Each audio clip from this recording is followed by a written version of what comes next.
আপনারা সবাই কেমন আছেন? আমি ভালো আছি। আমার জেঠু আজকে একটা তরমুজ এনেছে। এইটা এখন এই রাতে আমরা এটা কেটে খাবো। অনিল বলো এটা কি? তরমুজ না, হ্যাঁ তরমুজ কে খাবে? আমি। আর কে খাবে? ঠাকুমা, জেঠু, মাম্মা। এখন আমরা তরমুজটা কেটে নিব।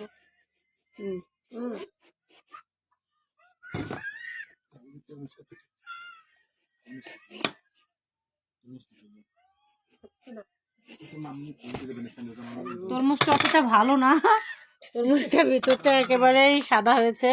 ভগবান জানে খেতে কেমন হয়। যদি তরমুজটা খারাপ হয় তাহলে তো সেই দোকানদারের খবর আছে, আমরা এখনই পাঠিয়ে দেবো। আগে দেখি তরমুজটা কেমন হয়েছে খেতে। আমরা কেটে নিয়েছি, এখন খেয়ে দেখবো কেমন হয়েছে।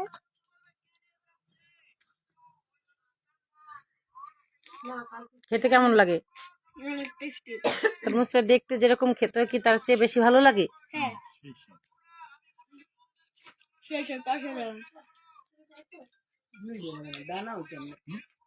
মিষ্টি লাগে না? মিষ্টি লাগে না? নাও খাও। তরমুজটা আসলে দেখতেও যেরকম, খেতে ভালো, মানে একেবারে যে খারাপ তা না, কিন্তু মিষ্টি কম।